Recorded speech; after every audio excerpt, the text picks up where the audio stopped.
Okay. Okay. Okay. Left. Leave it.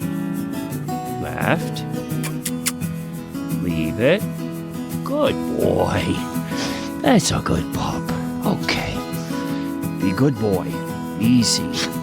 Easy.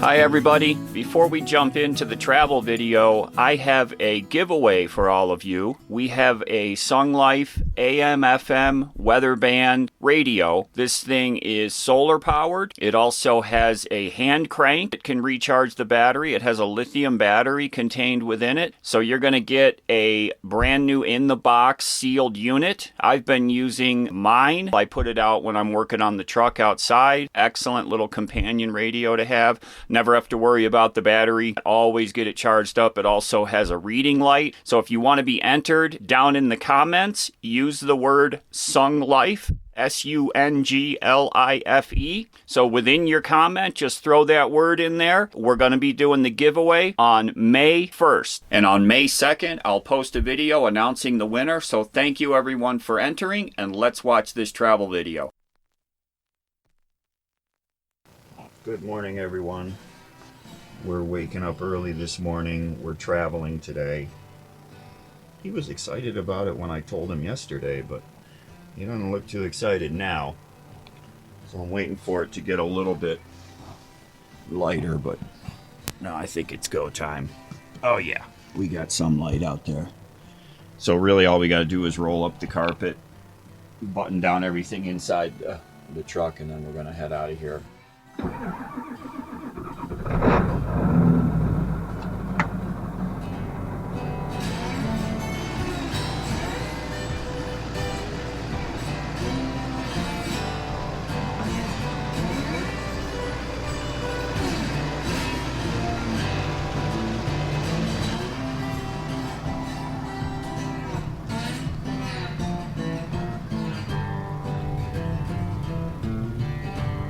You ready to go? Climb up over the mountain, overdrive off. When you pull out of here, Level Canyon Road, you have to come out and take a left on 160. It's a divided highway, 2 lanes each direction, and you're immediately on an uphill climb. And then down the other side, going down the other side, oh my gosh, it's a downhill for like 12 miles.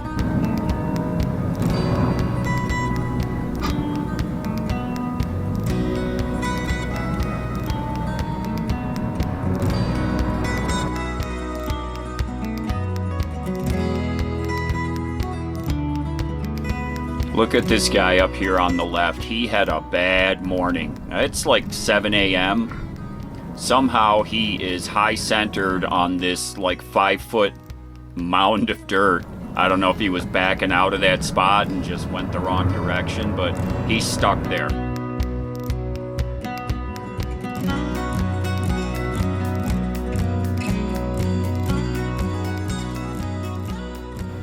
Now coming up here, as soon as we take this left, we're already climbing a mountain. It's about a 3-mile climb, very consistent, steep grade. I got it into 3rd gear. I had overdrive off and then held it at 55. $40,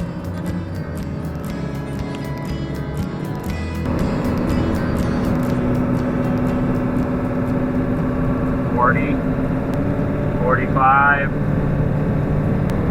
$50.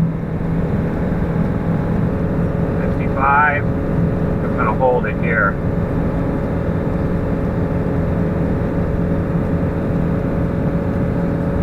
Woo. I like being able to turn off the overdrive and keep the RPMs up climbing these big long hills. Now once we crest right here and then we start down the other side, it's like, I don't know, 12 miles of downhill, and using the engine braking going on the downhill, if I turn overdrive on and just start going down the hill, the truck will just climb and climb in speed. So being able to turn off the overdrive on these long downhills too, I can control the speed way better without having to use the brakes so much. Okay, I got a cup of coffee, put in 40 gallons of diesel. It still wasn't full all the way, but that was enough money. It's $3.39, $3.40 here a gallon, which is up. Let Lefty out and walked around. We're at a Terrible's right at the bottom of the mountain here. Head west toward Nevada 160 East. Now, you know, unfortunately, the beginning of this day's drive, we had to get out of the Las Vegas area. So this is all just dealing with traffic, and I was kind of cussing myself, wishing that I had got on the road about an hour earlier so I could have beat some of this traffic. It wasn't really bad, but it would have been nicer if I didn't have to wait in all these long stoplights.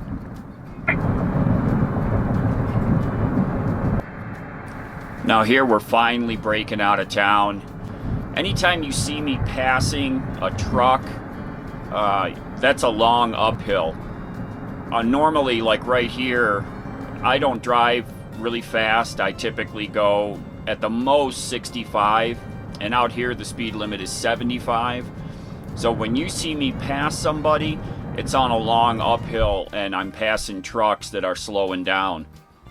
Now sometimes I get passed on the uphills because I'm holding my slower speed, but if it's a long uphill and the trucks are struggling, I'll start passing them. This was some really beautiful mountainous region. So this drive, it was about a 200-mile drive in total, and it was some of the most extreme up and downs that I've done. You know, I've done some pretty dramatic ups and downs, but this was just constant. You know, I was passing through these mountain cuts and then have a little bit of a flat drive and then doing it again and again, and I was just talking to myself a lot like, oh my gosh, when is this gonna end? You know, this is the Hoover Dam area right here. I was really amazed at the scenery.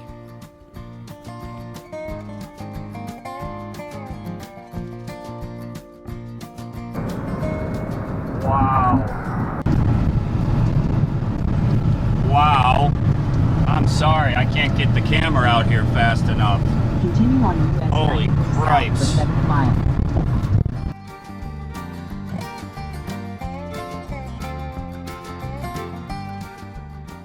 How steep is this? Ah! Hi everyone. While we're driving, I want to answer some questions that seem to come up a lot, share some information, some insight on how I'm doing living out here. So one thing I want to touch on really quick, down in the description of all of my videos, I've updated what I have down in the video description. So what I have now is just a single link over to Amazon, and when you click over there, you're going to see these different lists that I created, and those lists are broken down into several categories like electronics, cuisine, and health, truck items. So if you are interested in any of the things that I have installed in the truck, click that link down in the description. It takes you to those lists and you'll be able to find things. So I went through and updated all of those lists. Those links are all good to all the products that are on Amazon. They're actual things that are installed in my truck. Hey everybody, we just pulled off the side here to take a quick break. This is a Scenic overlook. It's pretty hazy today, but right down there's the Colorado River. Looks very inviting. It's unfortunate that it's so hazy. We're gonna walk over to the edge here in a minute. Oh, scenic view. Hey, what are you doing, crazy? I think I see a boat. Come on. It's the Scenic overlook. You like it? Looking out over the mountains? Okay, no, this way. Come on. So that was a nice scenic overlook. I was in no hurry. We'd already stopped for fuel, cup of coffee, drove about a half an hour, and then saw that scenic overlook, so I just pulled off and got out and stretched our legs. I like to take a lot of breaks, a lot of stops when I'm driving, even on just a 200-mile drive. You know, why not? I'm not in any hurry. A question I get asked a lot is, how do I know how to work on the truck and do all the things that I do? I'm not a mechanic. I'm not an electrician. I just have decades of experience as a hobbyist working on vehicles and working on electrical systems. Back in the 80s, I worked at a car stereo installation shop. That's when I got my start in vehicle electronics, and I've always enjoyed working on that stuff because I like working on it and I had some experience. Those things tied together mean that I jump into electrical projects without hesitation. Oh no! Last chance for fuel. Do we need fuel?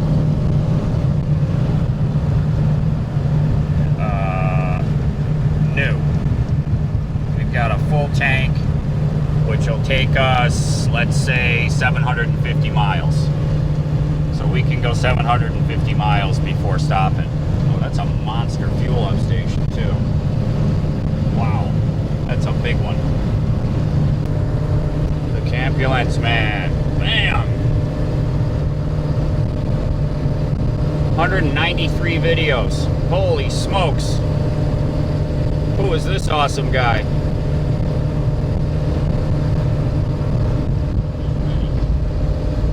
Oh.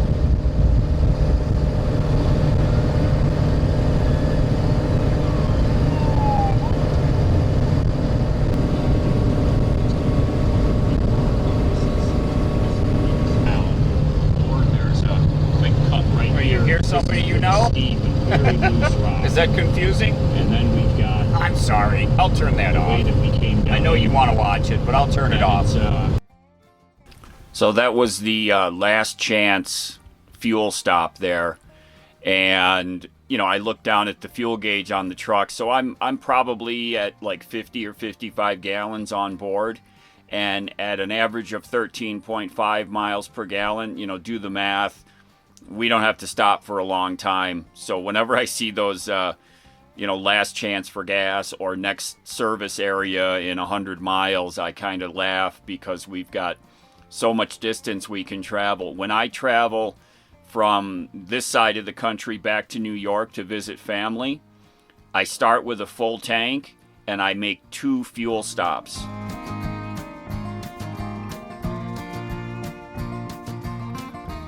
The mechanical side of it, I've always been a mechanical hobbyist. I got my first car, was a 1963 Buick Wildcat, 2-door. Tore that car all apart, engine rebuild, and this is all just from books, and I did all the body work on it and had a guy shoot paint on it for me. I'm talking, this is in 1980...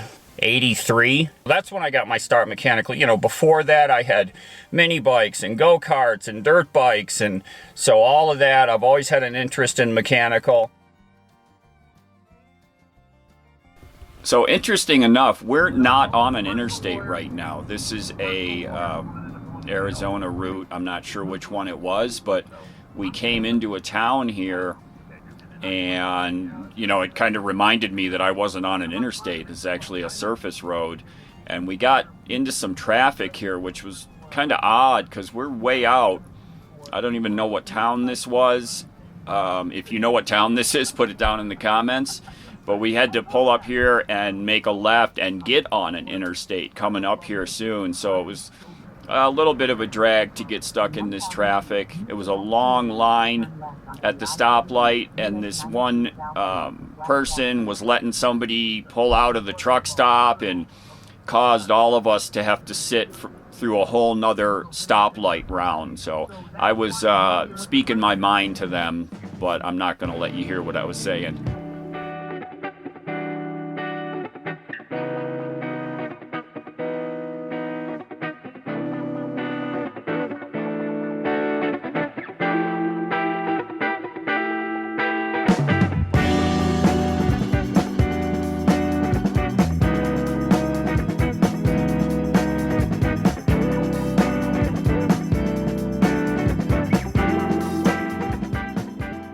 I have a really good understanding of how mechanical things work, and that's kind of a curse also because it makes me never want to take my vehicle to a shop to pay them the labor to do a job.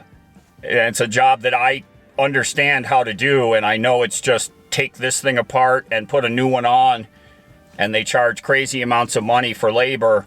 So I have a really hard time taking my truck into a shop. I've always had a hard time taking my vehicle in for service because I know how to do it.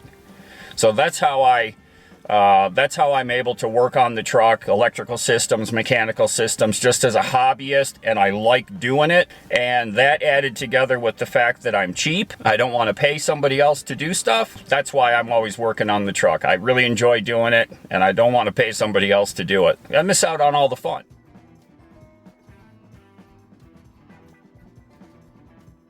My life, how has my life changed since I started living in my Campulance? So I was always pretty wound up, pretty tight. I worked in management, production management, so I was always responsible for up to 150 people that I managed.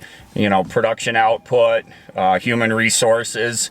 So I always had high responsibility positions, and that really wore on me over the years. It really did. I lost the job due to downsizing. We had implemented a new ERP software system, and I was responsible for not only my plant, but the headquarters plant that was up in Canada. And I had to come up with these different processes and how to use this software in our production environment. And this was about an 8 to 9 month project to get that all set up and then to go live with it. And I said to my manager after that project was complete that really took a piece of my soul. I was working 7 days a week. I was up all night. I was creating work instructions on this new software. I had to train all the personnel on how to use it. I know that kind of stress is unhealthy. So when I went into this lifestyle, it took me a while to unplug from all of that. I was still that wound up, very structured, very scheduled person. I was still setting my alarm. When I went on the road, I was still setting my alarm to wake up in the morning. I don't know why. This last winter really helped me to totally fully unplug from all of that. When I spent the winter down in the Quartzsite area, stationary for months in a row, that really helped. I was able to totally unplug and unwind. I had nowhere I had to be. Had my processes in the truck tuned really well, so I was comfortable. That was kind of a turning point for me over this past winter. Prior to that, I was moving around more. I was traveling with other people. I found that I prefer to just be solo because it takes away any scheduling. So imagine if you're traveling with a group of people and y'all have, okay, we're going to go over here next Wednesday, and then you have to stick to that. Ooh, Lefty's watching a squirrel. The squirrels here have these ears, the hair that stands way up. It's like red. They're a gray squirrel, but they're not the same as the gray squirrels back in New York because of those ears. This squirrel playing with you? Okay, don't wreck my video. My life now is very calm, very comfortable. Do I still have some stresses? Well, yeah, I have some things in the back of my mind. They're not immediate stresses, but in the back of my mind, I have things that I still think about like anybody does. Oh my gosh. Dude. Lefty. And what I would recommend to anyone that's going to be going out and start living this lifestyle, figure out what's best for you. Do you want to travel with other people, with other rigs? Do you want to travel alone? Do you want to move around a lot?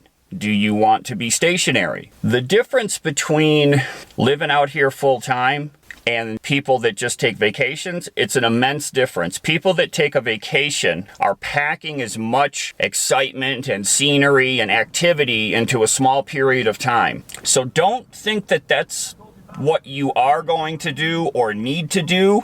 Maybe that's your thing, but I'll tell you that becomes very tough to manage 365 days a year. You know, you're not living the drone shot life every single day, and that's maybe not the exact right thing for you. It's not the right thing for me. Yes, I like to go to beautiful places, but I like to go to beautiful places and stay. I have finally been able to say, you know, this is how I'm going to live my life. I'm going to go to beautiful places, but not every week, not every 2 weeks. It's going to be long periods before I change scenery.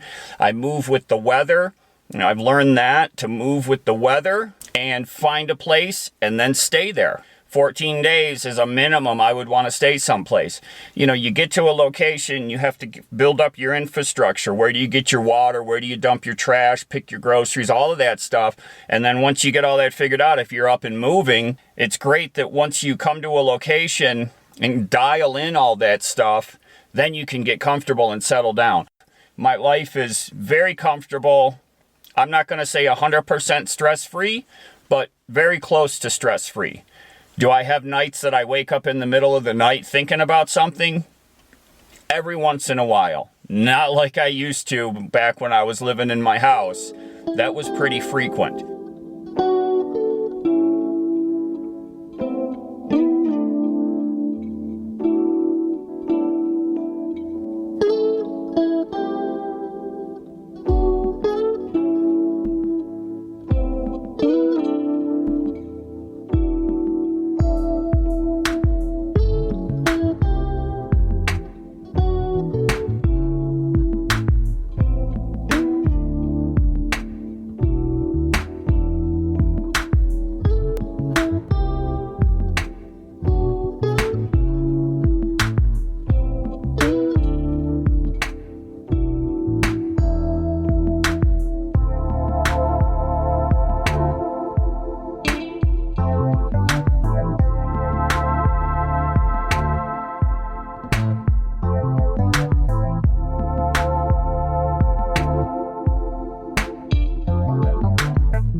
Okay, we just pulled into town.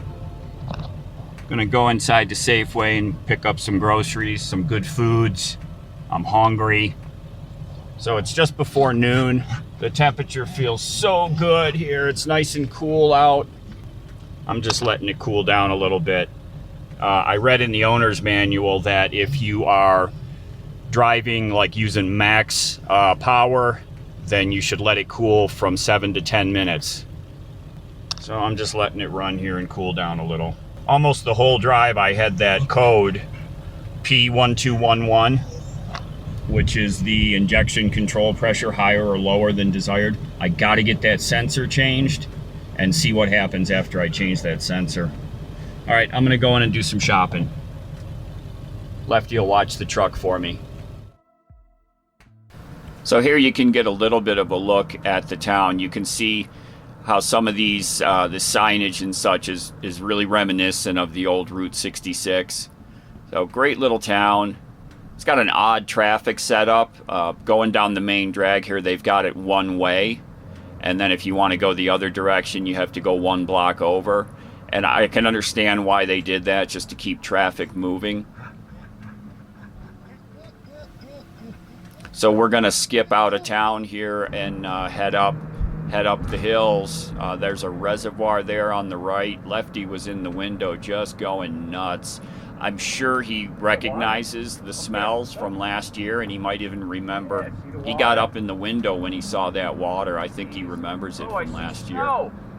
So we make our way up a few miles here. This is an uphill climb. Really beautiful area. I'm getting really excited at this point. Now, it's unfortunate that the end of the trip ended badly for us. And it has to do with a camper that we decided to pull up next to just by the luck of the draw. And Lefty.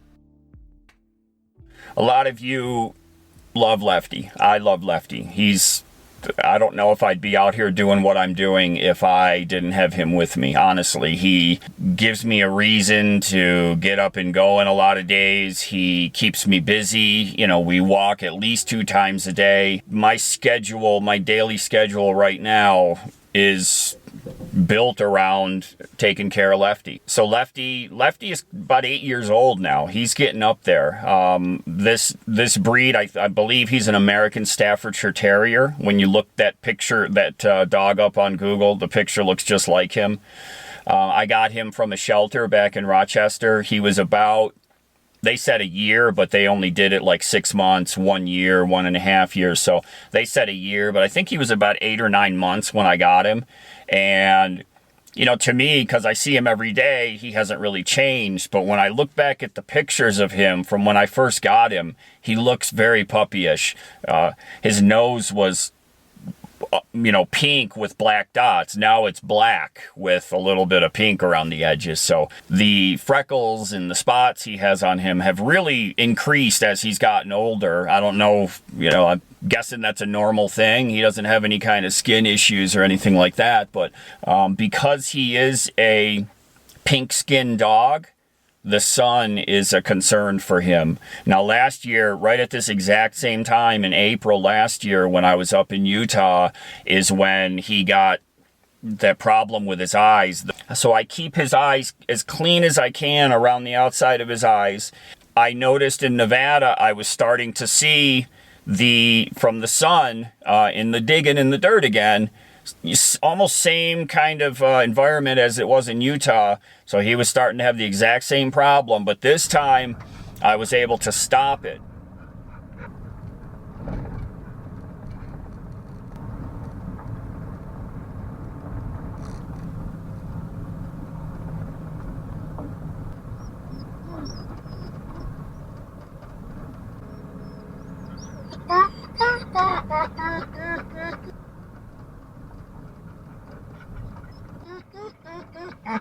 So here we picked a spot. These are kind of set up camp spots. There's like a main fire ring and a flattened area where the trees are cleared out. So I pulled up and picked one of them, and we pulled up right next to the fire ring. Now you can see that rig right there, and this is where the trouble started.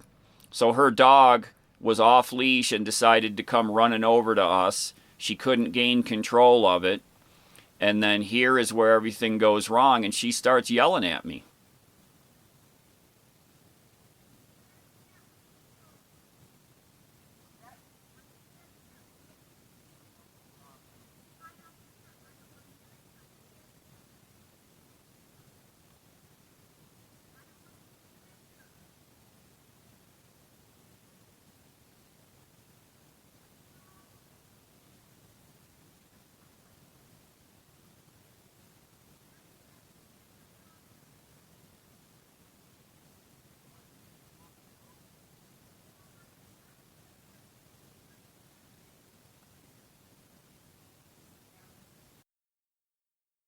Hey everybody, so I have got to tell you a story.